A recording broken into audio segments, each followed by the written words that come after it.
Bank. ಇವತ್ತು bank ಇಲ್ಲದೆ ಮನುಷ್ಯನ ವ್ಯಾವಹಾರಿಕ ಜೀವನನ ಊಹಿಸಿಕೊಳ್ಳೋದು ಅಸಾಧ್ಯ. ನಿಮ್ಮಲ್ಲಿ ಸಾಕಷ್ಟು ಜನ ಪ್ರತಿನಿತ್ಯ ಬ್ಯಾಂಕ್ಗೆ ಹೋಗೋರು ಇರಬಹುದು. ಬ್ಯಾಂಕ್ ಅಂದ ಮೇಲೆ ಚೆಕ್ ವ್ಯವಹಾರ ಇದ್ದಿದ್ದೆ. ನಿಮಗೂ ಸಾಕಷ್ಟು ಜನ ಚೆಕ್ ಕೊಟ್ಟಿರ್ತಾರೆ. ನೀವು ಸಾಕಷ್ಟು ಚೆಕ್ಗಳಿಗೆ ಸೈನ್ ಮಾಡಿರ್ತೀರಿ. ಚೆಕ್ ಅನ್ನೋದು ದುಡ್ಡಿನ ಆದರೆ ಈ ಚೆಕ್ ವ್ಯವಹಾರದ ಹಿಂದೆ ಎಷ್ಟೊಂದು ಕಾಯ್ದೆ ಕಾನೂನುಗಳಿವೆ, ಸ್ವಲ್ಪ ಹೆಚ್ಚು ಕಡಿಮೆ ಆದರೂ ಎಷ್ಟೊಂದು ಅಪಾಯಗಳಿವೆ ಅನ್ನೋದು ಎಲ್ರಿಗೂ ಗೊತ್ತಿರಲಿಕ್ಕಿಲ್ಲ. ಅದು ನಿಜಕ್ಕೂ ನಿಮ್ಗೆ ಅರ್ಥ ಆಗಬೇಕಾದ್ರೆ ನೀವು ಈ ಕಥೆ ನೋಡಬೇಕು. ತುಂಬಾ ಸಿಂಪಲ್ ಅನಿಸ್ಕೊಂಡ ಚೆಕ್ ವ್ಯವಹಾರದ ಹಿಂದೆ ಹೀಗೂ ನಡಿಬಹುದಾ ಅನ್ನೋ ಸತ್ಯ ನಿಮ್ಗೆ ಅರ್ಥ ಆಗುತ್ತೆ. ಬರೀ ಅರ್ಥ ಆಗೋದಷ್ಟೇ ಅಲ್ಲ, ಹೀಗೂ ನಡಿಬಹುದಾ ಅನ್ನೋ ಆಶ್ಚರ್ಯನೂ ಆಗುತ್ತೆ.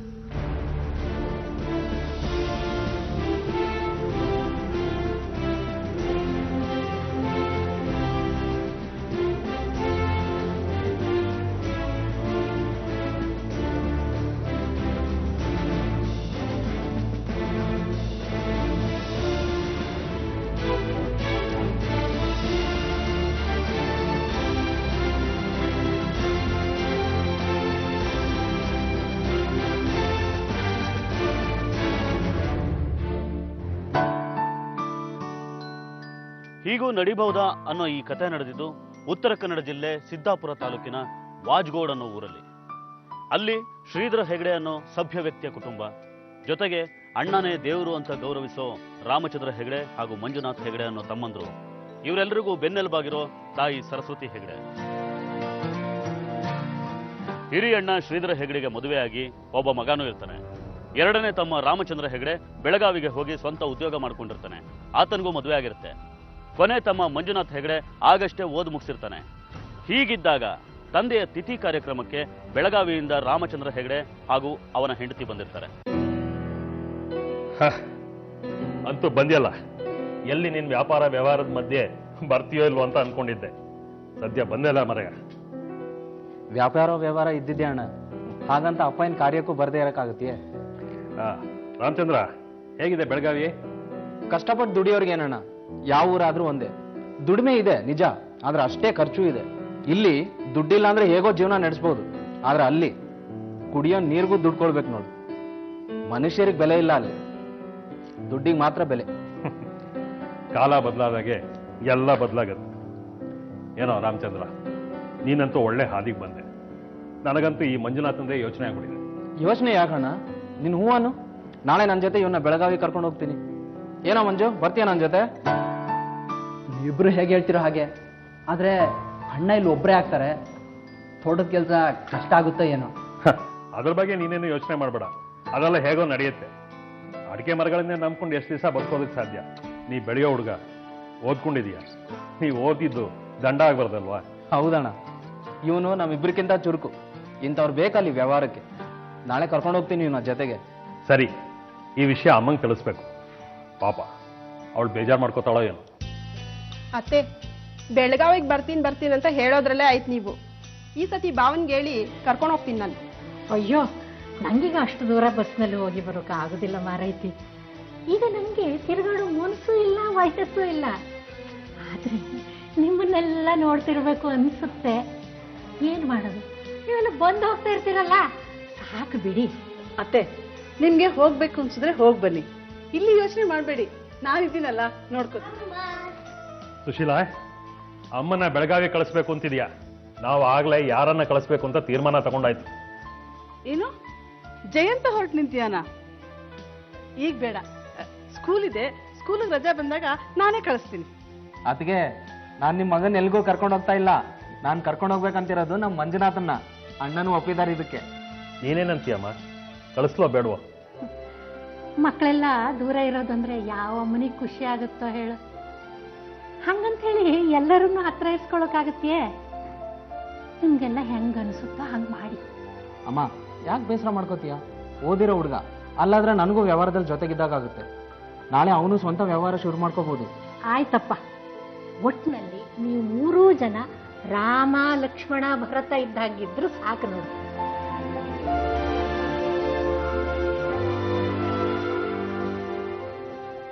ಅಲ್ಲ, ಮಂಜುನಾಥ ಊರ್ ಬಿಟ್ಟು ಹೋದ್ರೆ ನಿಮ್ಗೆ ಕಷ್ಟ ಆಗಲ್ವಾ?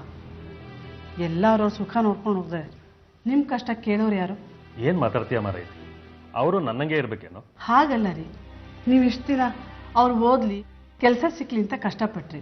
ಆದರೆ ಈಗ ಅವರೆಲ್ಲೋ ಹೋಗಿ ಸುಖವಾಗಿರ್ತಾರೆ, ನೀವು ಕಷ್ಟಪಡ್ತಾನೆ ಇರ್ತೀರ.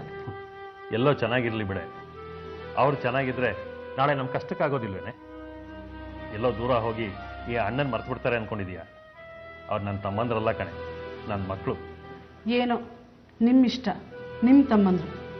ನಾನು ಮಧ್ಯೆ ಬಾಯಿ ಹಾಕಿ ಅಣ್ಣ ಒಳ್ಳೆಯವನು ಕೆಟ್ಟವಳು ಅಂತ ಯಾಕೆ ಅನ್ನಿಸ್ಕೊಳ್ಳಿ ಹೇಳಿ? ಸುಶೀಲಾ, ಈಗ ನಿನ್ನಿಂದ ಒಂದು ಸಹಾಯ ಆಗ್ಬೇಕಾಗಿತ್ತಲ್ಲ ಮಾರೈ. ನನ್ನಿಂದ ಸಹಾಯನಾ? ಏನ್ರಿ?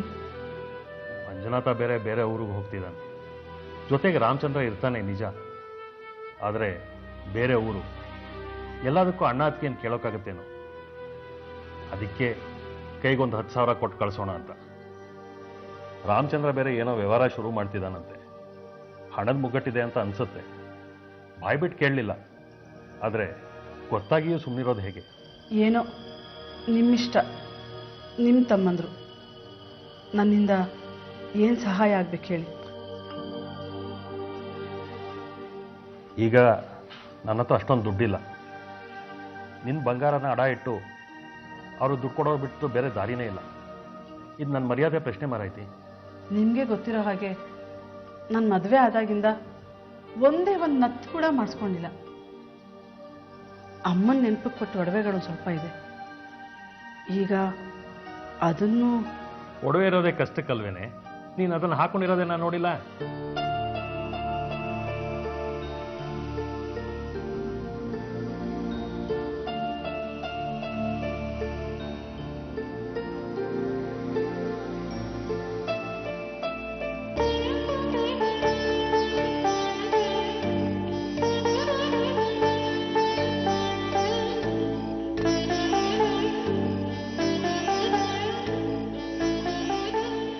ಸುಶೀಲಾ, ಬೇಜಾರು ಮಾಡ್ಕೋಬೇಡ, ಒಳ್ಳೆ ಮನಸ್ಸಿಂದ ಕೊಡು. ನಾಳೆ ನನ್ನ ತಮ್ಮಂದ್ರಿಗೆ ಒಳ್ಳೇದಾದ್ರೆ ಇದ್ರ 2ರಷ್ಟು ಒಡವೆ ಮಾಡಿಸ್ಕೊಡ್ತಾರೆ ನಿನಗೆ. ನಂಗೆ ಖಂಡಿತ ಬೇಜಾರಿಲ್ಲ ರೀ. ಅವ್ರಿಗೆ ಒಳ್ಳೇದಾದ್ರೆ ನನ್ನಷ್ಟು ಖುಷಿ ಪಡೋಳು ಯಾರೂ ಇಲ್ಲ.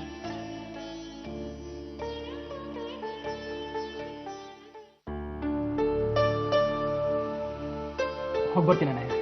ದೇವ್ರು ಒಳ್ಳೇದು ಮಾಡಲಿ. ಹುಷಾರು, ಆರೋಗ್ಯದ ಕಡೆ ಗಮನ ಕೊಡು. ತಗೋ ಇದನ್ನ ಇಟ್ಕೋ. ಇದ್ಯಾ ಕಣಯ್ಯ? ಇರ್ಲಿ, ಇಟ್ಕೋ.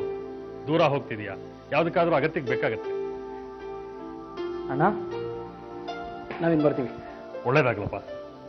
ಅಣ್ಣ, ಒಂದ್ಸರಿ ನೀವು ಬಿಡುವು ಮಾಡ್ಕೊಂಡು ಬನ್ನಿ, ನಮಗೆ ತುಂಬಾ ಸಂತೋಷ ಆಗುತ್ತೆ. ಆಯ್ತು, ಆ ದೇವರಿಚ್ಛೆ ಏನಿದೆಯಾ ಯಾರಿಗೂ ಗೊತ್ತು.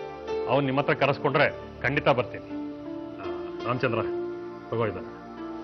ಇದ್ಯಾ ಕಣ, ಇಷ್ಟೊಂದು ದುಡ್ಡು ಕೊಡ್ತಾ ಇದೆಯಾ? ಬರೀ 50,000 ಇದೆ ಅಷ್ಟೇ. ಅದೇನೋ ಹೊಸ ವ್ಯವಹಾರ ಶುರು ಮಾಡಬೇಕು ಅಂತ ಇದೆಯಲ್ಲ, ಅದಕ್ಕೆ ಉಪಯೋಗಕ್ಕೆ ಬರುತ್ತೆ. ಇಲ್ಲ ಅಣ್ಣ, ಅದು ಅಮ್ಮ, ನಾವಿನ್ ಬನ್ನಿ. ಒಳ್ಳೇದಾಗ್ಲಪ್ಪ. ಮಂಜುನಾಥ, ಹುಷಾರು. ರಾಮಚಂದ್ರ, ಚೆನ್ನಾಗಿ ನೋಡ್ಕೊಳಪ್ಪ. ಇನ್ನೂ ಹುಡುಗ, ಬುದ್ಧಿ ಹೇಳ್ತಾ ಇರು. ಅಮ್ಮ, ಏನು ಚಿಂತೆ ಮಾಡಬೇಡ, ನಾನು ಇವನ್ನ ನೋಡ್ಕೋತೀನಿ. ಆಯ್ತಪ್ಪ. ಅತ್ತೆ, ನನಗೂ ಆಶೀರ್ವಾದ ಮಾಡಿ. ಚೆನ್ನಾಗಿರಮ್ಮ. ಹೋಗಿ ಬರ್ತೀವಿ. ಆಯ್ತು, ಹೋಗ್ಬ. ಸಿದ್ದಾಪುರದಿಂದ ಬೆಳಗಾವಿಗೆ ಹೋದ ರಾಮಚಂದ್ರ ಹೆಗಡೆ ಹಾಗೂ ಮಂಜುನಾಥ್ ಹೆಗಡೆ ತಮ್ಮ ವ್ಯವಹಾರದಲ್ಲಿ ತೊಡಗ್ತಾರೆ. ಕೆಲವು ವರ್ಷಗಳು ಉರುಳು ಹೋಗ್ತವೆ. ಈಗ ಮಂಜುನಾಥ್ ಹೆಗಡೆ ಅಣ್ಣನ ಸಹಾಯದಿಂದ ಬೆಳಗಾವಿಯಲ್ಲಿ ಸ್ವಂತ ವ್ಯವಹಾರ ಮಾಡೋಕೆ ಶುರು ಮಾಡಿರ್ತಾನೆ. ಇಬ್ರು ತಮ್ಮ ಸ್ವಂತ ಕಾಲ ಮೇಲೆ ನಿಂತಿರುವಂತ ಅಣ್ಣ ಶ್ರೀಧರ್ ಹೆಗಡೆಗೂ ತುಂಬಾ ಖುಷಿಯಾಗುತ್ತೆ. ಊರಲ್ಲಿ ಶ್ರೀಧರ್ ಹೆಗಡೆ ತೋಟ ಹಾಗೂ ಗದ್ದೆಗಳಲ್ಲಿ ಕಷ್ಟಪಟ್ಟು ಕೆಲಸ ಮಾಡ್ತಿರ್ತಾರೆ. ಹೀಗಿದ್ದಾಗ ಬೆಳಗಾವಿಲಿದ್ದ ತಮ್ಮಂದ್ರಿಗೆ ಮತ್ತೆ ಅಣ್ಣನ ನೆನಪಿಸ್ಕೊಳ್ಳೋ ಪ್ರಸಂಗ ಬರುತ್ತೆ.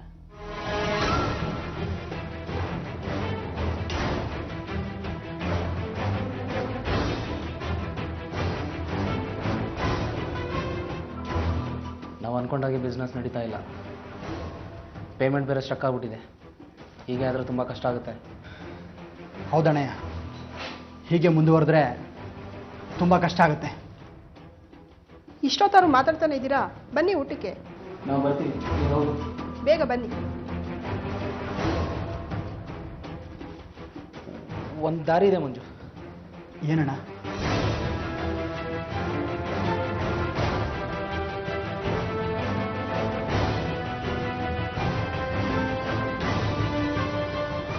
ಅಣ್ಣ, ಇದರಿಂದ ಏನು ತೊಂದರೆ ಆಗಲ್ವಾ? ಏನೂ ಆಗಲ್ಲ.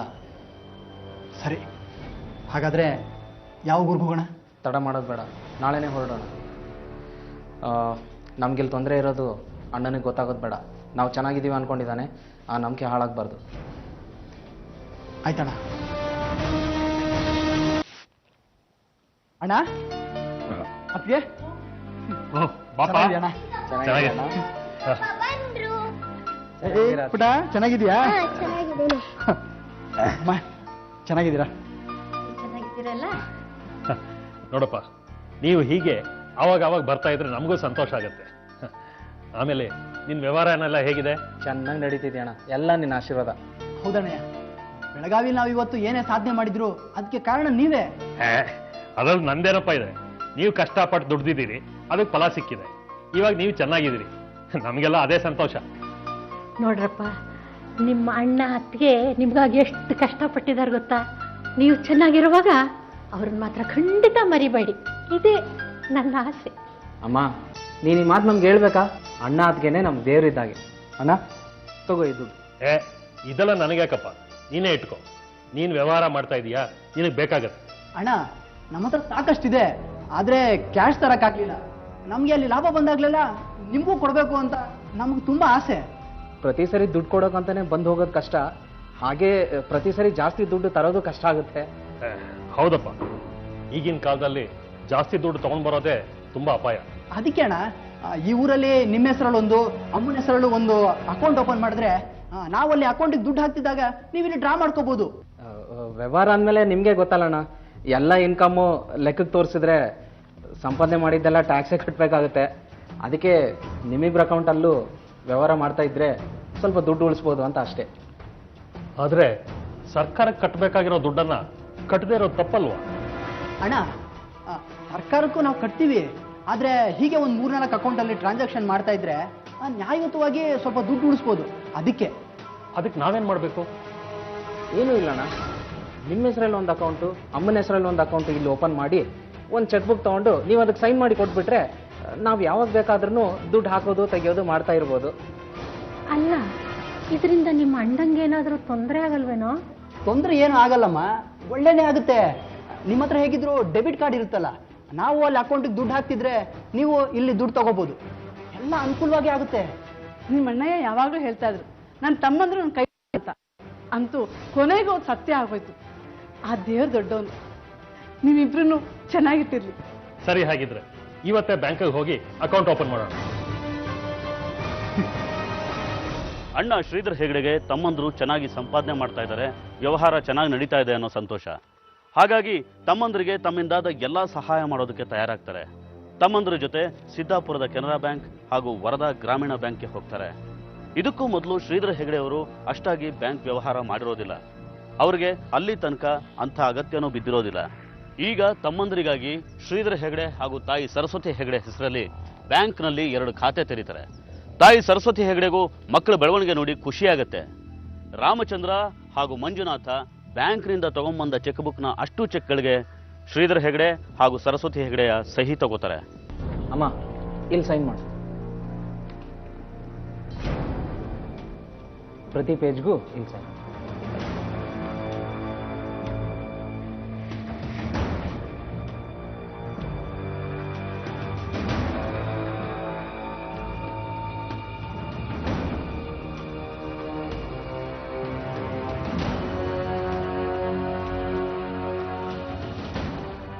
ರಾಮಚಂದ್ರ, ತಗೊಳಪ್ಪ. ನನಗೆ ಈ ಬ್ಯಾಂಕು ಚೆಕ್ಕು ಸೈನು ಇದು ಒಂದು ಗೊತ್ತಾಗೋದಿಲ್ಲ. ನೀನು ಹೇಳಿದಾಗ ನಾನು ಕೇಳ್ತೀನಿ. ಇದನ್ನೆಲ್ಲ ನೀನೇ ನೋಡ್ಕೋಬೇಕಪ್ಪ. ಅಣ್ಣಯ್ಯ, ನೀವೇನು ಯೋಚನೆ ಮಾಡಬೇಡಿ, ನಾವೆಲ್ಲ ನೋಡ್ಕೋತೀವಿ. ನಮಗೆ ಬೇಕಾಗಿರೋದು ನಿಮ್ಮ ಆಶೀರ್ವಾದ ಮಾತ್ರ. ಅದು ಯಾವಾಗಲೂ ಇರುತ್ತೆ. ಒಂದು ಸೈನ್, ಒಂದು ಪುಟ್ಟ ಸಹಿ ಏನ್ ಬೇಕಾದ್ರೂ ಮಾಡಬಹುದು. ಅದು ಯಾರ್ದೋ ಕೈಗೆ ಕೊಡೋ ಮೂಗ್ದಾರ ಕೂಡ ಆಗ್ಬೋದು, ನೇಣಿನ ಕುಣಿಕೆನೂ ಆಗ್ಬೋದು. ಅಂಥ ಒಂದು ಸಹಿನ ಚೆಕ್ ಮೇಲೆ ಹಾಕಬೇಕಾದ್ರೆ ನಾವು ತುಂಬಾ ಎಚ್ಚರಿಕೆಯಿಂದ ಇರಬೇಕಾಗತ್ತೆ. ಇಷ್ಟಾದ್ರೂ ನಮ್ಮ ಸಹಿ ತರನೇ ಬೇರೆ ಯಾರೋ ಅದೇ ರೀತಿ ಸಹಿ ಮಾಡಿ ಫೋರ್ಜರಿ ಮಾಡೋದು ಇದೆ. ಅಪಾಯಗಳು ಎಲ್ಲಿಂದ ಬರುತ್ತೆ, ಹೇಗೆ ಬರುತ್ತೆ ಅಂತ ಹೇಳೋದು ಕಷ್ಟ. ಯಾಕೆಂದ್ರೆ ಇದ್ರ ಹಿಂದೆ ಇರೋದು ದುಡ್ಡು. ದುಡ್ಡುಗೋಸ್ಕರ ಮನುಷ್ಯ ಏನು ಬೇಕಾದರೂ ಮಾಡುವಂಥ ಕಾಲ ಇದು. ಪರಿಸ್ಥಿತಿ ಹೀಗಿದ್ದಾಗ ನಂಬಿಕೆ ಅನ್ನೋದು ಎಷ್ಟರ ಮಟ್ಟಿಗೆ ಉಳ್ಕೊಂಡಿದೆ ಅನ್ನೋದು ಪ್ರಶ್ನೆ ಆಗುತ್ತೆ. ಈ ರೀತಿಯ ವ್ಯವಹಾರಗಳಲ್ಲಿ ಯಾರದೇ ಕಾರಣಕ್ಕೆ ಲೋಪ ಆದರೂ ತೊಂದರೆ ಆಗೋದು ನಮಗೆ. ಹಿಂದೆ ಮುಂದೆ ಯೋಚನೆ ಮಾಡದೆ ತೋರಿಸಿದ ಚೆಕ್ಗಳಿಗೆಲ್ಲ ಸಹಿ ಹಾಕಿದ ಪರಿಣಾಮ ಏನಾಯ್ತು ನೋಡಿ. ನೀವೇನ್ರಿ ಮಾಡ್ತಾ ಇದ್ದೀರಾ? ಆಳ್ಗಳು ಬರ್ಲಿಲ್ವಾ? ಅವರೆಲ್ಲಿ ಬರ್ತಾರೆ ಬಿಡು. ಅದಲ್ಲ ಸರಿ, ನೀನೇನ ಇಲ್ಲಿ ಬಂದೆ? ರೀ, ಜಯಂತಿಗೆ ಸಿಕ್ಕಾಪಟ್ಟೆ ಹುಷಾರಿಲ್ಲ. ಸಿದ್ದಾಪುರದ ಆಸ್ಪತ್ರೆ ಕರ್ಕೊಂಡು ಹೋಗೋದೇ ಒಳ್ಳೇದು ಅನ್ಸುತ್ತೆ. ಅಲ್ಲ, ನಿನ್ನೆ ಸಂಜೆ ಡಾಕ್ಟರ್ ಬಂದಾಗ ಕಡಿಮೆ ಆಗಿತ್ತಲ್ಲ? ಕಡಿಮೆ ಆಗುತ್ತೆ, ಜಾಸ್ತಿ ಆಗುತ್ತೆ, ಮತ್ತೆ ಮೈ ಬಿಸಿ ಆಗಿದೆ ರೀ. ನಾಳೆ ಒಂದಿನ ನೋಡೋಣ ಬಿಡು. ಆಸ್ಪತ್ರೆಗೆ ಹೋದ್ರೆ ಎಷ್ಟು ಖರ್ಚಾಗುತ್ತೋ ಏನೋ ಗೊತ್ತಿಲ್ಲ. ಮನೇಲಿ ಬೇರೆ ಅಷ್ಟು ದುಡ್ಡಿರೋ ಕಾಣ್ಲಿಲ್ಲ. ಎಲ್ಲಾದ್ರೂ ವ್ಯವಸ್ಥೆ ಮಾಡ್ತೀನಿ. ಎಲ್ಲಾದ್ರೂ ಯಾಕೆ? ರಾಮಚಂದ್ರನ್ ಒಂದು ಫೋನ್ ಮಾಡ್ರಿ. ಅವತ್ ಬಂದು ಬ್ಯಾಂಕ್ ಅಕೌಂಟ್ ಓಪನ್ ಮಾಡಿಸಿ ಹೋದವರು 8 ತಿಂಗಳಾಯ್ತು. ಇಷ್ಟೊಂದು ದುಡ್ಡು ಬರುತ್ತೆ ಅಂದಿದ್ರು, ಏನು ಬಂದಿಲ್ಲ. ಸುಶೀಲಾ, ವ್ಯವಹಾರ ಅಂದ್ರೆ ನಾವು ಅಂದ್ಕೊಂಡ ಹಾಗೆ ಆಗೋದಿಲ್ಲ. ತಿಂಗಳ ಸಂಬಳ ಅಂದ್ರೆ ಟೈಮಿಗೆ ಸರಿಯಾಗಿ ಬರುತ್ತೆ. ಬಿಸಿನೆಸ್ ಆಗಲ್ವಲ್ಲೇ, ಕೈಗೆ ಹತ್ತೋದಕ್ಕೆ ಸ್ವಲ್ಪ ಸಮಯ ಬೇಕು. ಆತರ ಪಡಬಾರ್ದು. ಅದೇನ್ ವ್ಯವಹಾರನೋ ಏನೋ. ಅಲ್ಲ ರೀ, ಸ್ವಲ್ಪ ಸ್ವಲ್ಪ ದುಡ್ಡು ಕಳಿಸ್ತಾ ಇದ್ರೆ ಮನೆ ಖರ್ಚು ಆಗುತ್ತೆ. ನೀವು ಅವ್ರಿಗೋಸ್ಕರ ಎಲ್ಲ ತೋಟ ಗದ್ದೆ ಇರೋದೆಲ್ಲ ಮಾಡಿದ್ರಿ. ಈಗ ಮನೆ ಖರ್ಚಿಗೆ ಸಾಕಾಗೋಷ್ಟು ದುಡ್ಡಿಲ್ಲ. ಅಲ್ಲ ರೀ, ಅವ್ರೇನ್ ಚಿಕ್ಕ ಮಕ್ಳ? ಅರ್ಥ ಆಗ್ಬಾರ್ದ? ನೋಡಿ, ಅತ್ತೆಗೂ ಹುಷಾರಿಲ್ಲ. ನೀವು ಒಂದ್ಸಲಿ ಯಾತಕ್ಕೂ ರಾಮಚಂದ್ರನ್ಗೆ ಫೋನ್ ಮಾಡಿ ನೋಡಿ. ಇಲ್ಲ, ನಾನೇ ನೇರವಾಗಿ ಮಾತಾಡ್ತೀನಿ. ಅದೆಲ್ಲ ಏನು ಬೇಡ ಮಾರೈತಿ, ನಾನೇ ಮಾತಾಡ್ತೀನಿ. ನಿನ್ನ ಹತ್ರ ಎಷ್ಟು ಹೇಳಿದ್ರು ಅಷ್ಟೇ. ನನ್ಗೇನಾಗಬೇಕು, ಏನಾದ್ರು ಮಾಡ್ಕೊಳ್ಳಿ. ಓಯ್ ಶ್ರೀಧರಣ್ಣ, ಓಹ್, ಏನ್ ಮರೆಯ? ನಿಮ್ಗೊಂದು ಲೆಟರ್ ಬಂದಿತ್ತು. ಓ, ರಾಮಚಂದ್ರನ್ ಇರ್ಬೇಕು. ನಿಮ್ ತಮ್ಮಂದೆಲ್ಲ ಬಿಡಿ, ಯಾವ್ದೋ ವಕೀಲರದ್ದು ನೋಟಿಸು. ಏನು ವಕೀಲರದ್ದ? ಹೌದು.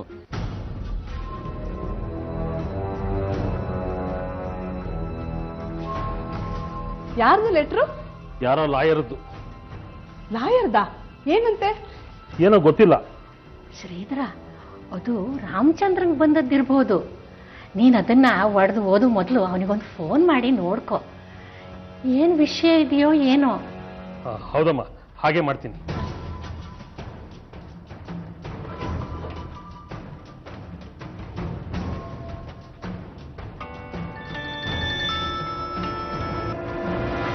ಹಲೋ, ನಾ ಶ್ರೀಧರ ಮಾತಾಡ್ತಿದ್ದೀನಿ.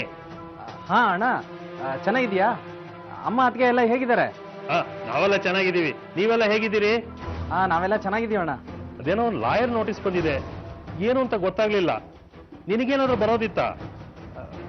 ಏನು ಅಂತ ಓಪನ್ ಮಾಡಿ ನೋಡ್ದೆ ಅಣ್ಣ? ಇಲ್ಲ, ನೋಡ್ಲಿಲ್ಲ. ಸರಿ, ಹಾಗೆ ಇರ್ಲಿ. ಓಪನ್ ಮಾಡೋದೇನ್ ಬೇಡ. ನಮ್ ಕಂಪ್ನಿ ವಕೀಲರು ಲೈಸೆನ್ಸ್ಗೋಸ್ಕರ ಅರ್ಜಿ ಹಾಕಿದ್ರು, ಅದ್ರದ್ದೇನಾದ್ರೂ ಕಾಪಿ ಬಂದಿರ್ಬೇಕು. ಅವಸರ ಏನಿಲ್ಲ ಅಣ್ಣ, ಊರಿಗೆ ಬಂದಾಗ ತಗೋತೀನಿ ಬಿಡು. ಸರಿ, ಹಾಗೆ ಮಾಡು.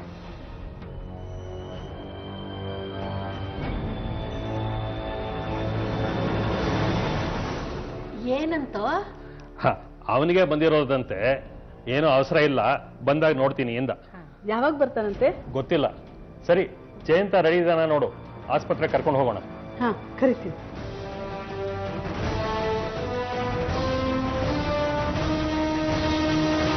ಪೋಸ್ಟ್ಮನ್ ತಂದ್ಕೊಟ್ಟ ಲಾಯರ್ ನೋಟಿಸ್ನ ಒಡೆದು ನೋಡದೆ ಹಾಗೆ ಒಂದ್ ಕಡೆ ಇಡ್ತಾರೆ.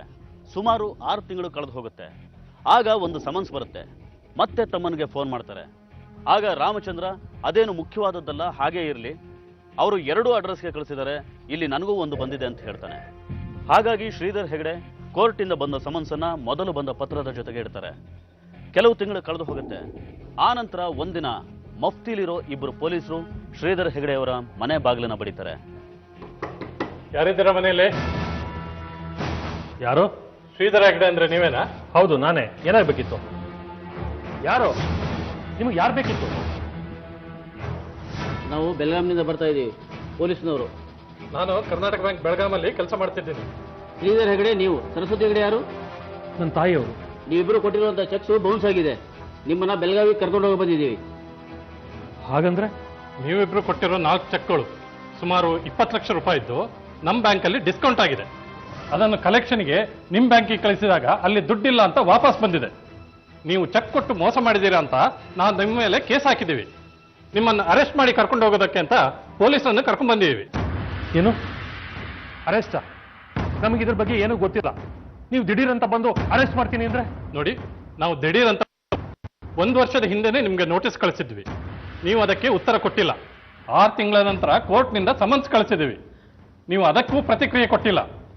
ನೀವು ಚೆಕ್ ಕೊಟ್ಟು ಮೋಸ ಮಾಡಿದ್ದು ಅಲ್ಲದೆ ಬೇಜವಾಬ್ದಾರಿತನ ತೋರಿಸಿದ್ದೀರಾ. ನೋಡಿ, ಉಳಿದಿದ್ದೆಲ್ಲ ಕೋರ್ಟಲ್ಲಿ ಮಾತಾಡ್ಕೊಳ್ಳಿ. ನೀವು ಮತ್ತೆ ಸರಸ್ವತಿ ಹೆಗಡೆ ಅವರು ನಮ್ಮ ಜೊತೆಗೆ ಬೆಳಗಾವಿಗೆ ಬರಬೇಕು. ನೋಡಿ, ಇದರಲ್ಲೇನೋ ತಪ್ಪಾಗಿದೆ. ಅವ್ರಿಗೇನು ಗೊತ್ತಿಲ್ಲ. ಇದೆಲ್ಲ ಅವ್ರ ತಮ್ಮಂದ್ರು ಬ್ಯಾಂಕಲ್ಲಿ ಅಕೌಂಟ್ ಓಪನ್ ಮಾಡಿಸಿ. ನೋಡಿ, ನಮ್ಮ ಹತ್ರ ವಾದ ಮಾಡಿ ಪ್ರಯೋಜನ ಇಲ್ಲ. ಇವರಿಬ್ಬರು ಈಗ ಬೆಳಗಾವಿಗೆ ನಮ್ಮ ಜೊತೆ ಬರಲೇಬೇಕು. ನಮಗೆ ಯಾವ ಚೆಕ್ಕು ಗೊತ್ತಿಲ್ಲ, ದುಡ್ಡು ಗೊತ್ತಿಲ್ಲ. ನಾವು ಎಲ್ಲಿಗೂ ಬರೋದಿಲ್ಲ. ನಮ್ಮ ಮಕ್ಕಳು ಅಲ್ಲೇ ಇದ್ದಾರೆ, ಬೇಕಾದ್ರೆ ಅಲ್ಲೇ ಹೋಗಿ ಕೇಳ್ಕೊಳ್ಳಿ. ನೋಡಿಮ್ಮ, ಚೆಕ್ ಕೊಟ್ಟಿರೋದು ನೀವು ಮತ್ತೆ ಹೆಗಡೆಯವರು. ಅದ್ರ ಮೇಲೆ ಇರೋ ಸಿಗ್ನೇಚರ್ಸು ನಿಮ್ಮದೇ. ನಾವು ನಿಮ್ಮನ್ನೇ ಕೇಳೋದು, ನಿಮ್ಮನ್ನೇ ಕರ್ಕೊಂಡು ಹೋಗೋದು. ನಡೀರಿ ನಮ್ಮ ಜೊತೆಗೆ.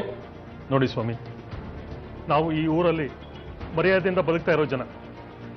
ನೀವು ಇವಾಗ ಬಂದು ಅರೆಸ್ಟು ಗೆರೆಸ್ಟು ಅಂತ ಹೇಳಿದ್ರೆ ನಾವು ಬದುಕಿದ್ದು ಸತ್ತ ಹಾಗೆ. ನಾನು ಬೇಕಿದ್ರೆ ನಿಮ್ಮ ಕಾಲಿಗೆ ಬಿಡ್ತೀನಿ.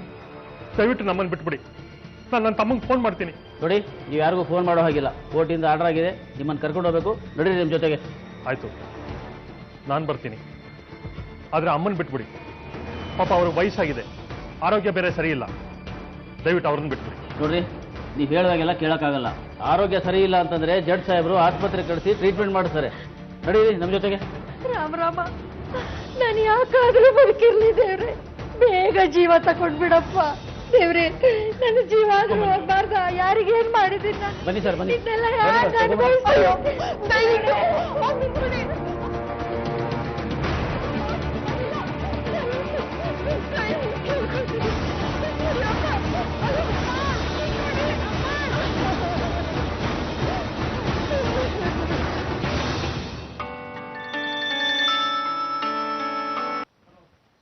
ಹಲೋ ರಾಮಚಂದ್ರ, ನಾನು ನಿನ್ನ ಅತ್ತಿಗೆ ಕಣೋ. ಅದಕ್ಕೆ ಯಾಕೆ ಅಳ್ತಿದ್ದೀರಾ? ಅದ್ಯಾರೋ ಬೆಳಗಾವಿಯಿಂದ ಬ್ಯಾಂಕ್ನವರಂತೆ ಪೊಲೀಸ್ ಜೊತೆ ಬಂದು ನಿಮ್ಮ ಅಣ್ಣಯನ್ನು ಅತ್ತೆನು ಅರೆಸ್ಟ್ ಮಾಡ್ಕೊಂಡು ಹೋದ್ರು ಕಣೋ. ಯಾಕೋ ಮಾತಾಡ್ತಿಲ್ಲ? ಏನಾಯ್ತು? ಪೊಲೀಸ್ನವ್ರು ಬಂದ್ರು ಅಂದ್ರೆ ಅಂತ ಕೆಲಸ ನೀವೇನ್ ಮಾಡಿದೀರಾ? ಅದಕ್ಕೆ ಏನೋ ಮಿಸ್ಟೇಕ್ ಆಗಿರ್ಬೇಕು. ಅವ್ರು ಇಲ್ಲಿಗೆ ಬರ್ತಾರೆ. ಅಷ್ಟರಲ್ಲಿ ನಾನು ಬ್ಯಾಂಕ್ ಮ್ಯಾನೇಜರ್ ಹತ್ರ ಮಾತಾಡಿ ಎಲ್ಲ ಸರಿ ಮಾಡಿರ್ತೇನೆ ಬಿಡಿ. ನೀವೇನು ಯೋಚನೆ ಮಾಡಬೇಡಿ. ಏನಪ್ಪ, ನಂಗೇನು ಗೊತ್ತಾಗ್ತಿಲ್ಲ. ನಿನ್ನೆ ನಂಬ್ಕೊಂಡಿದ್ದೀನಿ. ನೀನೇ ಏನಾರು ಬೇಗ ಮಾಡು. ಅತ್ತೆಗೆ ಬೇರೆ ಹುಷಾರಿಲ್ಲ. ಆಯ್ತು ಅದಕ್ಕೆ.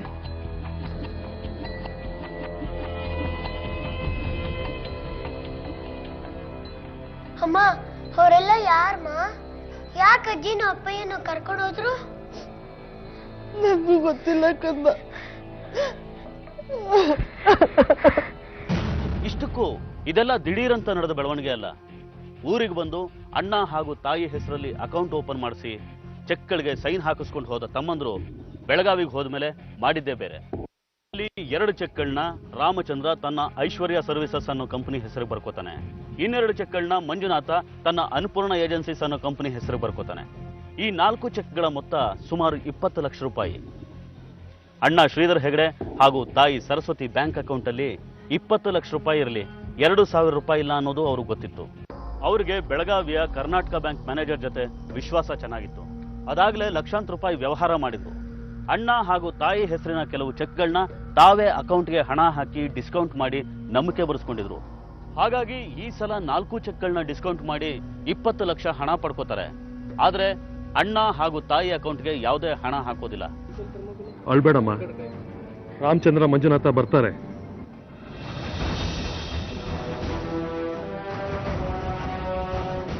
ಬಂದ್ರಿ ನೋಡಮ್ಮ. ಅಮ್ಮ, ಅಣ್ಣ ಬಂದೇನಪ್ಪ? ಏನಪ್ಪ ಇದಲ್ಲ? ನಮ್ಮನ್ನ ಯಾಕೆ ಅರೆಸ್ಟ್ ಮಾಡಿದಾರೋ? ಏನಾಯ್ತು? ರಾಮಚಂದ್ರ, ಏನಾಯ್ತಪ್ಪ ಇದೆಲ್ಲ? ಏನ್ ತೊಂದ್ರೆ ಆಯ್ತು? ಅಮ್ಮ, ಇದ್ರಲ್ಲಿ ನಮ್ದೇನು ತಪ್ಪಿಲ್ಲ. ಇದೆಲ್ಲ ನಮ್ಗೆ ಆಗದೆ ಇರೋರು ಯಾರೋ ಮಾಡಿರೋ ಪಿತೂರಿ. ಪಿತೂರಿನ? ನಾವ್ ಯಾರಿಗೂ ಅನ್ಯಾಯನೇ ಮಾಡಿಲ್ವಲ್ಲೋ? ಅಣ್ಣ, ನೀವೇನು ಯೋಚನೆ ಮಾಡಬೇಡಿ. ಈಗ ಜಡ್ಜ್ ಸಾಹೇಬ್ರ ಮುಂದೆ ನೀವು ತಪ್ಪು ಮಾಡಿಲ್ಲ ಅಂತ ಹೇಳಿದ್ರೆ ಅವ್ರಿಗೆ ಕೋಪ ಬಂದು ಶಿಕ್ಷೆ ಕೊಟ್ಟರು ಕೊಡ್ತಾರೆ. ಅದಕ್ಕೆ ಈ ಸದ್ಯಕ್ಕೆ ಜಡ್ಜ್ ಸಾಹೇಬ್ರ ಮುಂದೆ ನಮ್ಮಿಂದ ತಪ್ಪಾಗಿದೆ ಸ್ವಾಮಿ ಅಂತ ಒಪ್ಕೊಳ್ಳಿ. ನಾನು ನಮ್ಮ ವಕೀಲರ ಹತ್ರ ಮಾತಾಡಿದ್ದೀನಿ. ಇವತ್ತು ಸಂಜೆನೇ ನಿಮ್ಮ ಬಿಡುಗಡೆ. ಏನೋ ರಾಮಚಂದ್ರ, ನಾವ್ ಯಾಕೋ ಒಪ್ಕೋಬೇಕು? ನಾವೇನು ತಪ್ಪು ಮಾಡಿಲ್ವಲ್ಲೋ? ಹೀಗಾಗಿದೆ ಅಂತ ಅವ್ರಿಗೆ ಹೇಳೋಣ. ಸತ್ಯ ಅವ್ರಿಗೂ ಗೊತ್ತಾಗ್ಲಿ. ಅಣ್ಣಯ್ಯ, ಈಗ ನಾವು ಕೋರ್ಟಲ್ಲಿ ಏನೇ ಸತ್ಯ ಹೇಳಿದ್ರು ಅದಕ್ಕೆ ಸಾಕ್ಷಿ ಕೇಳ್ತಾರೆ. ಸಾಕ್ಷಿ ಇಲ್ಲ ಅಂತಂದ್ರೆ ಯಾವ ಮಾತಿಗೂ ಬೆಲೆ ಇರೋದಿಲ್ಲ. ಈಗ ನಮ್ಮ ಚೆಕ್ಗಳು ಬೇರೆ ಅವ್ರ ಹತ್ರ ಇದೆ. ಅದರಲ್ಲಿ ನಿಮ್ಮ ಸೈನ್ ಬೇರೆ ಇದೆ, ಸಾಕ್ಷಿ ಅವ್ರ ಪರವಾಗಿದೆ. ಅದಕ್ಕೆ ಜಡ್ಜ್ ಸಾಹೇಬ್ರ ಮುಂದೆ ನಮ್ಮಿಂದ ತಪ್ಪಾಗಿದೆ ಸ್ವಾಮಿ ಅಂತ ಒಪ್ಕೊಂಬಿಡಿ. ಹೌದಣ್ಣ, ಈ ಸದ್ಯಕ್ಕೆ ಪರಿಸ್ಥಿತಿನ ತುಂಬ ಸೂಕ್ಷ್ಮವಾಗಿ ನಿಭಾಯಿಸಬೇಕು. ಇದೆಲ್ಲ ಹೇಗಾಯ್ತು ಅಂತ ಸಾಕ್ಷಿಗಳನ್ನ ರೆಡಿ ಮಾಡಿ ಮತ್ತೆ ಅರ್ಜಿ ಸಲ್ಲಿಸೋಣ. ನಾವಿದ್ದೀವಿ, ಏನೂ ಆಗಲ್ಲ. ಇವತ್ತು ಸಂಜೆನೇ ನಿನ್ನ ಬಿಡುಗಡೆ. ಅಲ್ಲಪ್ಪ, ಊರು ಬಿಟ್ಟು ಊರಿಗೆ ಬಂದು ನೀವು ಇದನ್ನೇನ ಮಾಡಿರೋದು? ಈ ವಯಸ್ಸಿನಲ್ಲಿ ನಾನು ಇದನ್ನೆಲ್ಲ ಅನುಭವಿಸ್ಬೇಕಾ ಹೇಳು? ಅಮ್ಮ, ಇದ್ರಲ್ಲಿ ನಮ್ದೇನು ತಪ್ಪಿಲ್ಲ. ಆ ಥರ ಏನಾದರೂ ಪರಿಸ್ಥಿತಿ ಬಂದರೆ ನಾವು ಜೈಲಿಗೆ ಹೋಗ್ತೀವಿ. ಅಣ್ಣ, ನೀನಾದರೂ ಹೇಳಮ್ಮನಿಗೆ. ಜಡ್ಜ್ ಸಾಹೇಬ್ರು ಬಂದರು. ಅಣ್ಣ, ಅಮ್ಮ, ನಾನು ಹೇಳ್ಕೊಟ್ನಲ್ಲ ಹಾಗೆ ಹೇಳಬೇಕು, ಮರಿಬೇಡಿ. ನಮ್ಗೇನು ತೊಂದರೆ ಆಗಲ್ಲ ತಾನೆ? ಅಮ್ಮ, ಎದುರುಬೇಡ, ಏನೂ ಆಗೋದಿಲ್ಲ. ಇವತ್ತು ಸಂಜೆನೇ ನಿಮ್ಮ ಬಿಡುಗಡೆ ಆಗುತ್ತೆ. ಸರಿ ಸರಿ ನಡೀರಿ.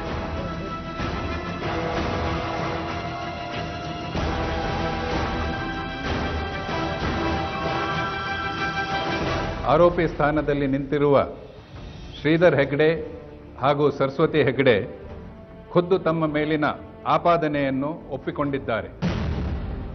ಜೊತೆಗೆ ಈ ಪ್ರಕರಣಕ್ಕೆ ಸಂಬಂಧಿಸಿದಂತೆ ಈ ಇಬ್ಬರೂ ತಮ್ಮ ಬೇಜವಾಬ್ದಾರಿಯನ್ನು ತೋರಿಸುವುದು ಸಾಕ್ಷಿಗಳ ಮೂಲ ಸಾಬೀತಾಗಿರುವುದು. ಈ ಪ್ರಕರಣಕ್ಕೆ ಸಂಬಂಧಿಸಿದಂತೆ ಪ್ರತಿವಾದಗಳನ್ನು ಕೇಳಿದ ನಂತರ ನ್ಯಾಯಾಲಯ ಈ ತೀರ್ಮಾನಕ್ಕೆ ಬಂದಿರುತ್ತೆ. ಶ್ರೀಧರ್ ಹೆಗ್ಡೆ ಹಾಗೂ ಸರಸ್ವತಿ ಹೆಗ್ಡೆ ಇವರಿಗೆ 5,000 ರೂಪಾಯಿಗಳ ದಂಡ ಹಾಗೂ 6 ತಿಂಗಳ ಸಾದಾ ಶಿಕ್ಷೆಯನ್ನು ವಿಧಿಸಲಾಗಿದೆ. ಮಹಾಸ್ವಾಮಿ, 6 ತಿಂಗಳು ಶಿಕ್ಷೆ ಆಗುವಂತ ತಪ್ಪನ್ನ ನಾವೇನು ಮಾಡಿಲ್ಲ. ಹೌದು ಸ್ವಾಮಿ, ನಾವಂತ ತಪ್ಪೇನು ಮಾಡಿಲ್ಲ ಸ್ವಾಮಿ. ಸ್ವಾಮಿ, ನಾವೇನು ತಪ್ಪು ಮಾಡಿಲ್ಲ ಸ್ವಾಮಿ. ಅಲ್ಲಪ್ಪ, ನಾವು ಸತ್ಯ ಹೇಳಿದ್ರೆ ಜಡ್ಜ್ ಸಾಹೇಬ್ರು ಶಿಕ್ಷೆ ಕೊಡೋದಿಲ್ಲ ಅಂತ ಹೇಳಿದ್ರಲ್ಲೋ, ಯಾಕೋ ಹೀಗಾಯ್ತು? ಎಲ್ಲ ಅವರಿಬ್ರು ಕಾಣ್ತಾ ಇಲ್ವಲ್ಲೋ? ಅವ್ರು ಯಾರು ಬರೋದು ಇಲ್ಲಮ್ಮ. ಈಗ ಯಾರು ಬಂದ್ರು ನಿಮ್ಮನ್ನ ಬಿಡಿಸೋಕ್ಕೂ ಆಗಲ್ಲ. ಬಿಡಿಸ್ಬೇಕು ಅನ್ನೋದಿದ್ರೆ ಮೊದಲು ಏನಾದ್ರು ವ್ಯವಸ್ಥೆ ಮಾಡ್ಕೊಂಡಿರೋರು. ಅಲ್ಲ ರೀ, ನನ್ನ ತಮ್ಮಂದ್ರು ಅಂತವ್ರಲ್ಲ, ಬಂದೇ ಬರ್ತಾರೆ. ನೋಡಿ ಹೆಗಡೆ ಅವರೇ, ನಿಮ್ಮ ತಮ್ಮಂದ್ರು ಫ್ರಾಡ್ಗಳು. ಬ್ಯಾಂಕಿಗೆ ನಿಮ್ಮಿಬ್ಬರು ಚೆಕ್ಗಳನ್ನು ಕೊಟ್ಟು 20 ಲಕ್ಷನ ಡಿಸ್ಕೌಂಟ್ ಮಾಡಿ ಹಣ ತಗೊಂಡಿದ್ದಾರೆ. ಇದರಿಂದ ನೀವಿಬ್ರು ಜೈಲ್ ಹೋಗ್ತೀರಂತ ಗೊತ್ತಿದ್ದೇ ಮೋಸ ಮಾಡಿರೋದು. ದೇವ್ರೆ, ಹೆತ್ತು ತಾಯಿನೇ ಜೈಲಿಗೆ ಕಳಿಸುವಂತ ಮಕ್ಕಳನ್ನ ಹೆತ್ಬಿಟ್ಟ ನಾನು. ಏನು ಶ್ರೀಧರ, ನಿನ್ ತಮ್ಮಂದ್ರು ಹೀಗ್ ಮಾಡ್ಬಿಟ್ರು? ನನ್ನ ಕತೆ ಇರ್ಲಿ ಬಿಡು, ನಾನೇನು ಬಿದ್ದು ಹೋಗೋ ಮರ. ದೇವ್ರಂತ ಅಣ್ಣ ನೀನು, ನಿಂಗೆ ಹೀಗೆ ಮೋಸ ಮಾಡ್ಬಿಟ್ರಲ್ಲ. ಅವ್ರು ಉದ್ದಾರಾಗಲ್ಲ, ಅವ್ರು ಖಂಡಿತ ಉದ್ದಾರಾಗಲ್ಲ ಕಣ.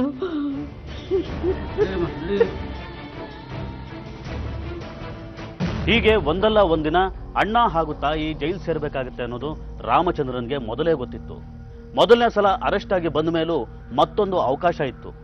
20 ಲಕ್ಷ ಹಣದಲ್ಲಿ 25% ಹಣ ಕಟ್ಟಿದ್ರೆ ಇನ್ನೊಂದಷ್ಟು ಸಮಯ ಸಿಗ್ತಾ ಇತ್ತು. ಜೈಲಿಗೆ ಹೋಗೋದನ್ನ ತಪ್ಪಿಸ್ಬೋದಾಗಿತ್ತು.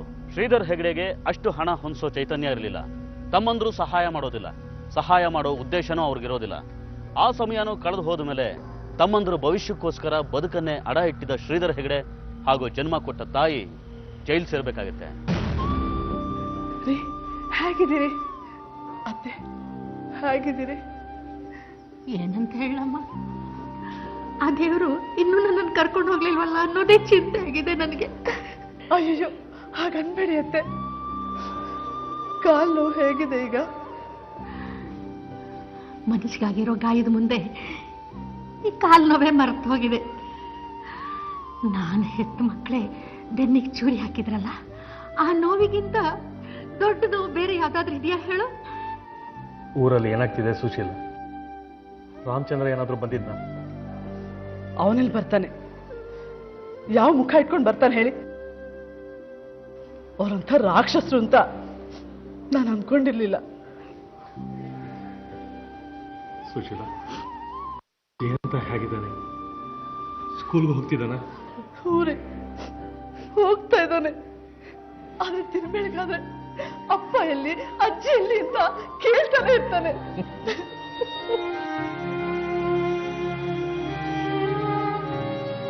ಅತ್ತೆ, ನೀವೇನು ಭಯ ಪಡ್ಬೇಡಿ. ನಾನೇನಾದ್ರೂ ಪ್ರಯತ್ನ ಮಾಡೇ ಮಾಡ್ತೀನಿ. ನಿಮ್ಮಿಬ್ಬರನ್ನ ಇಲ್ಲಿಂದ ಬಿಡಿಸ್ತೀನಿ ಅತ್ತೆ. ಹಾಗಾದ್ರೆ ನಮ್ಗೆ ಊರಿನ ಋಣ ತೀರ್ತು ಅಂತೀಯಾ? ಋಣ ಇದೆ ಅಂತ ಮತ್ತೆ ಊರಿಗೆ ಹೋದ್ರೆ ನಮ್ಮ ಹೆಣ ಬೀಳುತ್ತೆ ಗೊತ್ತಲ್ಲ. ಊರಲ್ಲಿ ಅಣ್ಣನಿಗೆ ಎಷ್ಟು ಒಳ್ಳೆ ಹೆಸರಿದೆ ಅಂತ ಅಣ್ಣನಿಗೆ ಅಮ್ಮನಿಗೆ ಮೋಸ ಮಾಡಿದೀವಿ ಅಂತ ಗೊತ್ತಾದ್ರೆ ಊರಿನ ಜನ ಸುಮ್ಮನೆ ಬಿಡ್ತಾರಾ?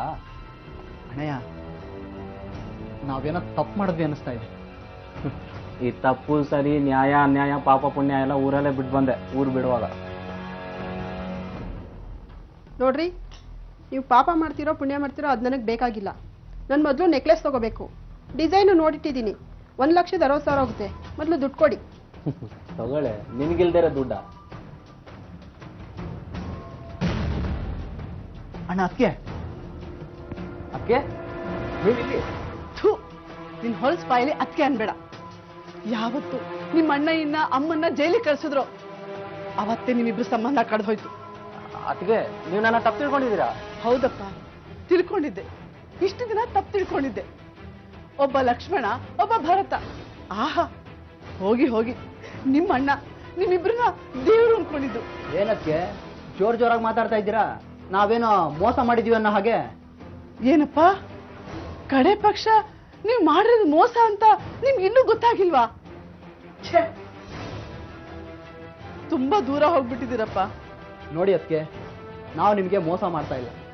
ಆಸ್ತಿಲಿ ನಮಗೂ ಪಾಲ್ ಬರಬೇಕು. ಅದನ್ನ ನೀವೊಬ್ಬರೇ ಅನುಭವಿಸ್ತಾ ಇದ್ದೀರಾ. ಆ ಹಣನ ಅದಕ್ಕೆ ಸರೋಯ್ತು ಅಂತ ತಿಳ್ಕೊಳ್ಳಿ. ಏನು ಆಸ್ತಿ ಬಗ್ಗೆ ಮಾತಾಡ್ತೇನೋ? ಅವ್ರು ನಿನ್ನ ಓದ್ಗೋಸ್ಕರ ಇರೋ ಬರೋ ಆಸ್ತಿನೆಲ್ಲ ಮಾರಿದ್ದು ನಿಮ್ಮಿಬ್ರಿಗೆ ಗೊತ್ತಿಲ್ವಾ? ಅವರು ನಿಮ್ಮಿಬ್ರನ್ನೇ ಅವ್ರ ಆಸ್ತಿ ಅನ್ಕೊಂಡಿದ್ರು. ಆದ್ರೆ ಈಗ ನೋಡಪ್ಪ, ಈಗ ಆಗಿದ್ದಾಗೋಯ್ತು, ಏನು ಮಾಡಕ್ಕಾಗಲ್ಲ. ಆದ್ರೆ ಅತ್ತೆ ಮತ್ತೆ ನಿಮ್ಮ ಅಣ್ಣಯ್ಯ ಇಬ್ರು ಜೈಲಲ್ಲಿದ್ದಾರೆ. ಅದನ್ನ ನಿಂದ ನೋಡಕ್ಕಾಗ್ತಾ ಇಲ್ಲ. ನಿಮ್ಗೆ ಕೈ ಮುಗಿದು ಕೇಳ್ಕೊಳ್ತೀನಿ, ಅವರಿಬ್ರನ್ನ ಹೇಗಾದ್ರೂ ಮಾಡಿ ಬಿಡಿಸ್ರಪ್ಪ. ನೋಡಿ ಅದಕ್ಕೆ, ಈಗ ಈ ವಿಷಯದಲ್ಲಿ ನಾವೇನು ಮಾಡಕ್ಕಾಗಲ್ಲ. ಏನು ಮಾಡಕ್ಕಾಗಲ್ವಾ? ಯಾಕೆ? ಹೌದು ಅದಕ್ಕೆ, ಪರಿಸ್ಥಿತಿ ಕೈ ಮೀರಿ ಹೋಗಿದೆ. ನಾವು ಏನ್ ಮಾಡಕ್ಕಾಗಲ್ಲ. ಅಣ್ಣ ತಮ್ಮಂದ್ರನ್ನ ನಂಬದೆ ಇನ್ಯಾರನ್ನ ನಂಬಬೇಕು? ತಾಯಿ ಮಕ್ಕಳನ್ನ ನಂಬದೆ ಇನ್ಯಾರನ್ನ ನಂಬಬೇಕು? ಆದ್ರೆ ಈ ನಂಬಿಕೆ ತಂದುಕೊಟ್ಟ ಕಾಣಿಕೆ ನೋಡಿ. ವಯಸ್ಸಾದ ತಾಯಿ ಹಾಗೂ ಅಣ್ಣ ಶ್ರೀಧರ್ ಹೆಗಡೆಗೆ ಸುಮಾರು ತಿಂಗಳುಗಳಾದ್ರೂ ಜೈಲಿಂದ ಬಿಡುಗಡೆ ಆಗೋದಿಲ್ಲ. ವಿಚಿತ್ರ ಅಂದ್ರೆ ಇಷ್ಟು ಮೋಸ ಮಾಡಿದ್ರು ತಮ್ಮಂದ್ರಿಗೆ ಯಾವುದೇ ಶಿಕ್ಷೆ ಆಗೋದಿಲ್ಲ. ಯಾಕೆಂದ್ರೆ ಕಾನೂನು ಪ್ರಕಾರ ಅವ್ರ ತಪ್ಪು ಸಾಬೀತಾಗೋದಿಲ್ಲ. ಯಾರ್ದೋ ಚೆಕ್ಕು, ಯಾರ್ದೋ ದುಡ್ಡು, ಯಾರೋ ಜೈಲಿಗೆ, ಇನ್ಯಾರಿಗೋ ನಷ್ಟ. ರಾಮಚಂದ್ರ ಹೆಗಡೆ ಹಾಗೂ ಮಂಜುನಾಥ್ ಹೆಗಡೆ ಇದ್ಯಾವುದಕ್ಕೂ ತಲೆ ಕೆಡಿಸ್ಕೊಳ್ದೆ ಆರಾಮಾಗಿರ್ತಾರೆ. ತಮ್ಮ ಮಂಜುನಾಥ್ ಹೆಗಡೆ ಯಾವುದೇ ಪಶ್ಚಾತ್ತಾಪ ಇಲ್ಲದೆ ಮದುವೆನೂ ಆಗ್ತಾನೆ. ಹೀಗಿದ್ದಾಗ ಒಂದು ವಿಶೇಷವಾದ ಬೆಳವಣಿಗೆ ನಡೆಯುತ್ತೆ. ಚೆಕ್ ಬೌನ್ಸ್ ಪ್ರಕರಣದಲ್ಲಿ ಸಾಕಷ್ಟು ಸಲ ನಿರಪರಾಧಿಗಳು ಹಾಕೋ ಅದನ್ನು ತಡೆಯೋದಕ್ಕೋಸ್ಕರ ಹೋರಾಟ ಮಾಡಿ ಸುಪ್ರೀಂ ಕೋರ್ಟ್ನಲ್ಲಿ ವಾದ ಮಾಡಿ ಗೆದ್ದು ಬಂದಿದ್ದೀನಿ. ಬೇರೆ ಯಾರಿಗಾದ್ರೂ ಈ ರೀತಿ ಅನ್ಯಾಯ ಆಗಿದ್ರೆ ಅವ್ರಿಗೆ ಸಹಾಯ ಮಾಡೋದಕ್ಕೆ ನಾನು ಸದಾ ಸಿದ್ಧವಾಗಿದ್ದೀನಿ. ದೇಶದಲ್ಲಿ ಒಳ್ಳೆಯದಕ್ಕೆ ಅಂತ ಮಾಡಿರೋ ಕಾನೂನನ್ನ ದುರ್ಬಳಕೆ ಮಾಡೋಂತ ತುಂಬಾ ಜನಗಳಿದ್ದಾರೆ. ಇದಕ್ಕಾಗಿ ಹೋರಾಡಲು ನಾನು ಸದಾ ಸಿದ್ಧವಾಗಿರ್ತೇನೆ. ಕೆಜೆ ಭಟ್, ಕೃಷ್ಣ ಜನಾರ್ದನ ಭಟ್ ಇವರು ಕೂಡ ಇಂಥ ಒಂದು ಸುಳಿಗೆ ಸಿಕ್ಕಂತವ್ರೆ. ಚೆಕ್ ಬೌನ್ಸ್ ವಿಚಾರದಲ್ಲಿ ಜೈಲು ಸೇರುವಂತ ಪರಿಸ್ಥಿತಿ ಎದುರಿಸ್ತವ್ರೆ. ಆದ್ರೆ ಇದೇ ಕೆಜೆ ಭಟ್ ಚೆಕ್ ಬೌನ್ಸ್ ವಿಚಾರದಲ್ಲಿ ಕಾನೂನಿನಲ್ಲೇ ಒಂದು ವಿಶೇಷ ಬದಲಾವಣೆಗೆ ಕಾರಣ ಕೂಡ ಆಗ್ತಾರೆ. ಚೆಕ್ ಬೌನ್ಸ್ ವಿಚಾರಕ್ಕೆ ಸುಪ್ರೀಂ ಕೋರ್ಟ್ ತನಕ ಹೋಗ್ತಾರೆ. ಅಲ್ಲಿ ಕೆಲವೊಂದು ವಿಷಯಗಳನ್ನೆತ್ತಿ ವಾದ ಮಾಡ್ತಾರೆ. ಸಾಲ ಅಥವಾ ಮತ್ಯಾವುದೋ ಕಾರಣಕ್ಕೆ ಯಾವಾಗಲೂ ಕೊಟ್ಟ ಚೆಕ್ಕಿಗೆ ಅನುಕೂಲಕ್ಕೆ ತಕ್ಕ ದಿನಾಂಕ ಹಾಕಿ ಅದು ಬ್ಲಾಂಕ್ ಚೆಕ್ ಆಗಿದ್ದಲ್ಲಿ ಮನಸ್ಸಿಗೆ ಬಂದ ಮೊತ್ತ ಬರೆದು ಬ್ಯಾಂಕಿಗೆ ಅದನ್ನ ಹಾಕಿ ಅದನ್ನ ಬೌನ್ಸ್ ಮಾಡಿ ಚೆಕ್ ಕೊಟ್ಟವರ ಮೇಲೆ ದೂರು ಕೊಡೋದು ಮಾಮೂಲಿ. ಇದಕ್ಕೆ ಕೆಜೆ ಭಟ್ ಹಾಕಿದ ಮೊದಲನೇ ಪ್ರಶ್ನೆ ಅಂದ್ರೆ, ದೂರು ಕೊಟ್ಟವರು ಆ ಹಣಕ್ಕೆ ಇನ್ಕಮ್ ಟ್ಯಾಕ್ಸ್ ತುಂಬಿದ್ದಾರಾ, ಅದಕ್ಕೆ ದಾಖಲೆ ಇದೆಯಾ ಅನ್ನೋದು. ಎರಡನೇದಾಗಿ, ಈ ರೀತಿಯ ಹಣ ವಸೂಲಿ ವಿಚಾರಕ್ಕಾಗಿ ದೇಶದ ನ್ಯಾಯಾಲಯಗಳ ಅಮೂಲ್ಯ ಸಮಯ ಹಾಳಾಗುತ್ತಿರೋದ್ರ ಬಗ್ಗೆ. ಮೂರನೇದಾಗಿ, ಈ ರೀತಿ ಚೆಕ್ ಬೌನ್ಸ್ ಪ್ರಕರಣಕ್ಕೆ ಒಬ್ಬ ವ್ಯಕ್ತಿನ ಜೈಲಿಗೆ ಹಾಕುವುದು ಮಾನವ ಹಕ್ಕುಗಳ ಉಲ್ಲಂಘನೆಯಾಗುತ್ತೆ ಅನ್ನೋದು. ವಿಶೇಷ ಅಂದ್ರೆ ಕೆಜೆ ಭಟ್ ಸುಪ್ರೀಂ ಕೋರ್ಟ್ನಲ್ಲಿ ಗೆದ್ದು ಬರ್ತಾರೆ. ಈ ಗೆಲುವು ಚೆಕ್ ಬೌನ್ಸ್ ಪ್ರಕರಣಕ್ಕೆ ಹೊಸ ತಿರುವನ್ನು ಕೊಡುತ್ತೆ. ಇದನ್ನ ನೋಡಿದ ಸುಶೀಲಾ ತಮಗೂ ನ್ಯಾಯ ಸಿಗಬಹುದು ಅಂತ ತಕ್ಷಣ ಭಟ್ ಅವ್ರನ್ನ ಸಂಪರ್ಕ ಮಾಡ್ತಾರೆ. ಇದು ನಿಮ್ಮ ಗಂಡನ ತಮ್ಮಂದ್ರು ಮತ್ತು ಬ್ಯಾಂಕ್ನವ್ರು ಮಾಡ್ಕೊಂಡಿರೋ ವ್ಯವಹಾರ. ಅವ್ರು ಇದ್ರಲ್ಲಿ ಸಿಗಾಕೋತಾರೆ. ಯಾಕೆ ಅಂದ್ರೆ ನಿಮ್ ಗಂಡ ಮತ್ತೆ ನಿಮ್ಮ ಅತ್ತೆ ಸೈನ್ ಮಾಡಿರೋ ಬ್ಲಾಂಕ್ ಚೆಕ್ಕಿಗೆ ಅವರು ತಮಗೆ ಬೇಕಾದಷ್ಟು ಹಣನ ಬರ್ಕೊಂಡಿದ್ದಾರೆ. ಆದ್ರೆ ಆ ಚೆಕ್ಗಳು ನಿಮ್ಮ ಇಲ್ಲಿನ ಬ್ಯಾಂಕಿಗೆ ಬರೋದಕ್ಕೆ ಮುಂಚೆ ಡಿಸ್ಕೌಂಟ್ ಆಗಿ ಆ ಹಣ ಅವ್ರ ಕೈ ಸೇರಿದೆ. ಆ ದುಡ್ಡನ್ನ ಕೊಟ್ಟವರು ಅಲ್ಲಿಯ ಕರ್ನಾಟಕ ಬ್ಯಾಂಕ್ನವರು. ಅವರು ಈ ರೀತಿ ದುಡ್ಡು ಕೊಟ್ಟಿದ್ದು ಚೆಕ್ ಪಾಸ್ ಆಗುತ್ತೋ ಅನ್ನೋ ವಿಶ್ವಾಸದ ಮೇಲೆ. ಅವರು ವಿಶ್ವಾಸ ಇಟ್ಟಿದ್ದು ನಿಮ್ಮ ಗಂಡ ಮತ್ತೆ ನಿಮ್ಮ ಅತ್ತೆ ಮೇಲಲ್ಲ, ನಿಮ್ಮ ಗಂಡನ ತಮ್ಮಂದ್ರ ಮೇಲೆ. ಹೌದು ಅಲ್ವಾ? ಹೌದು ಸರ್. ಆದ್ರೆ ಆ ಬ್ಯಾಂಕ್ ಅವ್ರು ಯಾರು ಅಂತ ಕೂಡ ನಮ್ಗೆ ಗೊತ್ತಿಲ್ಲ.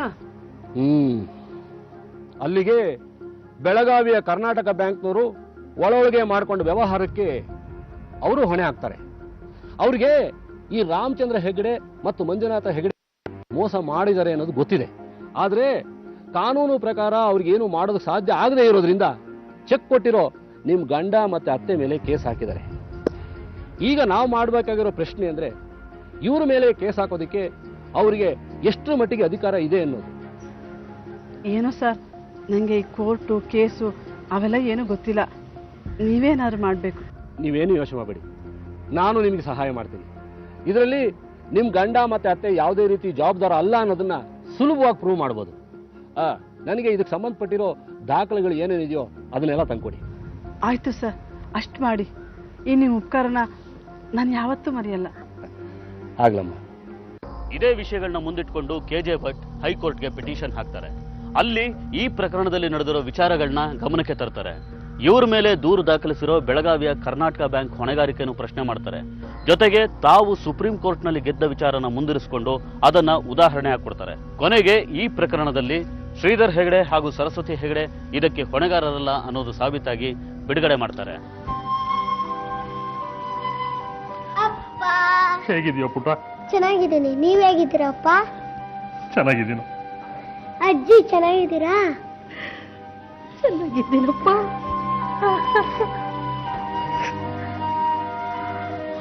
ಅಂತೂ ನೀನು ಸಾಧನೆ ಮಾಡಿ ನಿನ್ ಗಂಡನ್ನು ನನ್ನನ್ನು ಬಿಡಿಸ್ಕೊಂಡ್ಬಿಟ್ಟಿಯಲ್ಲಮ್ಮ. ಹೊಟ್ಟೆಲಿ ಹುಟ್ಟಿದ ಮಕ್ಕಳು ಎಷ್ಟು ಕಷ್ಟ ಕೊಟ್ಬಿಟ್ರು ನೋಡು. ಹೋಗ್ಲಿ ಬಿಡಿಮ್ಮ, ಸುಮ್ಮನೆ ಯಾಕೆ ಹೇಳ್ತೀರಾ? ಎಲ್ಲ ಇಷ್ಟೆಲ್ಲ ಮುಗೀತಲ್ಲ. ಬನ್ನಿ ಒಳಗೆ. ನಾನು ನೋಡ್ತೀನಿ. ಹಲೋ, ಹೌದಾ? ನಾನು ಈಗಲೇ ಬರ್ತೀನಿ. ಹಾ, ಎಲ್ಲರೂ ಬರ್ತಿದ್ದೀವಿ. ನೀವೇನು ಗಾಬರಿ ಆಗ್ಬೇಡಿ. ಯಾರ್ದು ಫೋನು? ನಾವು ಈಗಲೇ ಬೆಳಗಾವಿಗೆ ಹೋಗ್ಬೇಕು. ನೀವೆಲ್ಲ ರೆಡಿ ಮಾಡ್ಕೊಳ್ಳಿ. ನಾನು ಹೋಗಿ ಟಿಕೆಟ್ ಮಾಡಿಸ್ಕೊಂಡ್ ಬರ್ತೀನಿ. ಯಾಕೆ? ಏನಾಯ್ತು? ನಾವ್ಯಾಕೆ ಮತ್ತಲ್ಲಿಗೆ ಹೋಗ್ಬೇಕು?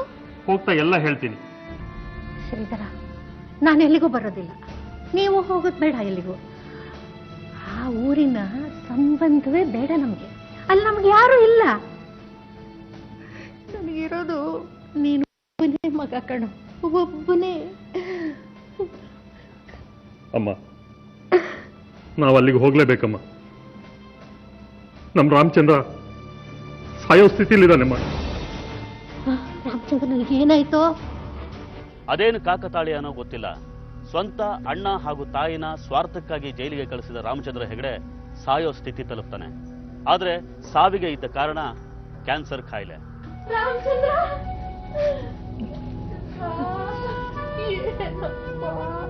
ಅಮ್ಮ, ನನಗೆ ಕ್ಷಮಿಸ್ಬಿಡಮ್ಮ. ನೀನ್ ನನಗೆ ಕ್ಷಮಿಸ್ಲಿಲ್ಲ ಅಂದ್ರೆ ನಂಗೆ ಮೇಲ್ ಹೋದ್ಮೇಲೂ ನಮ್ದೇ ಇರಲ್ಲಮ್ಮ. ನಾನ್ ನಿನ್ನ ತಾಯಿ ಕಣೋ, ನನ್ ನಿನ್ ಮೇಲೆ ಬೇಜಾರಿಲ್ಲಪ್ಪ, ಬೇಜಾರಿಲ್ಲ. ಅತ್ತಿಗೆ, ನನ್ನಂಗೆ ಕ್ಷಮಿಸಿದಿರ ತಾನೆ? ನಂಗೇನು ಬೇಜಾರಿಲ್ಲ. ನಿನಗೇನು ಆಗಲ್ಲ, ಏನೂ ಆಗಲ್ಲ ಕಣೋ. ಕೊನೆಗೂ ರಾಮಚಂದ್ರ ಹೆಗಡೆ ಕ್ಯಾನ್ಸರ್ ಕಾಯಿಲೆಯ ಕಾರಣಕ್ಕೆ ಸಾಯ್ತಾನೆ. ಆ ಸಾವಿನ ಭಯಕ್ಕೋ ಏನೋ ಸಂಪೂರ್ಣ ಬದಲಾಗಿ ಪಶ್ಚಾತ್ತಾಪ ಪಡ್ತಾನೆ. ಯಾರಿಗೆ ಎಷ್ಟೇ ಮೋಸ ಮಾಡಲಿ, ಎಷ್ಟೇ ಅನ್ಯಾಯ ಮಾಡಲಿ, ಅದರಿಂದ ಏನೇ ಸಂಪಾದನೆ ಮಾಡಲಿ, ಹೋಗೋವಾಗ ಏನನ್ನು ತಗೊಂಡು ಹೋಗೋದಿಲ್ಲ. ಸಾವಿನ ಭಯ ಬಂದಾಗಲೇ ಈ ನಗ್ನ ಸತ್ಯ ಅರ್ಥ ಆಗೋದು. ನಮ್ಮ ಬ್ಯಾಂಕಿಂಗ್ ವ್ಯವಸ್ಥೆ ಇವತ್ತು ಸಾಕಷ್ಟು ಆಧುನಿಕವಾಗಿದೆ. ಆನ್ಲೈನ್ ಬ್ಯಾಂಕಿಂಗ್, ಕ್ರೆಡಿಟ್ ಕಾರ್ಡ್ ಇದೆಲ್ಲ ಬಂದ ನಂತರ ₹1 ಕ್ಯಾಶ್ ಇಲ್ಲದೆ ಜಗತ್ತನ್ನೆಲ್ಲ ಸುತ್ತಾಡಿ ಬರಬಹುದು, ಬೇಕಾದನ್ನೆಲ್ಲ ಖರೀದಿ ಮಾಡಬಹುದು. ಆದರೆ ಬ್ಯಾಂಕ್ ಅಕೌಂಟ್ನಲ್ಲಿ ಬೇಕಾದಷ್ಟು ದುಡ್ಡಿರಬೇಕು ಅಷ್ಟೇ. ಇದೆಲ್ಲ ಏನೇ ಇದ್ರೂ ಚೆಕ್ ವ್ಯವಹಾರ ಇಂದಿಗೂ ಜೀವಂತ, ಇಂದಿಗೂ ಪ್ರಸ್ತುತ. ಹಾಗೆ ಅದರ ಹಿಂದಿನ ಅಪಾಯಗಳು ಕೂಡ. ಬದುಕು ನಮಗೆ ಪ್ರತಿ ಕ್ಷಣನೂ ಪಾಠ ಹೇಳ್ತಾನೆ ಇರುತ್ತೆ. ನಾವು ಅದನ್ನು ಎಷ್ಟು ಕೇಳ್ತೀವಿ, ಎಷ್ಟು ಅರ್ಥ ಮಾಡ್ಕೋತೀವಿ ಅನ್ನೋದ್ರ ಮೇಲೆ ನಮ್ಮ ಬದುಕು ನಿಂತಿರುತ್ತೆ ಅನ್ನೋ ಮಾತನ್ನು ಹೇಳ್ತಾ ಈ ಸಂಚಿಕೆನ ಇಲ್ಲಿಗೆ ಮುಗಿಸ್ತಾ ಇದ್ದೀವಿ. ಮುಂದಿನ ಸಂಚಿಕೆಯಲ್ಲಿ ಮತ್ತೊಂದು ವಿಭಿನ್ನ ಕುತೂಹಲಕಾರಿ ಸತ್ಯಕಥೆಯೊಂದಿಗೆ ನಿಮ್ಮ ಮುಂದೆ ಬರ್ತೀವಿ. ನಾವು ಕತೆ ಹೇಳ್ತೀವಿ, ನೀವು ಯಕ್ಷವಾಗಿರ್ತೀವಿ.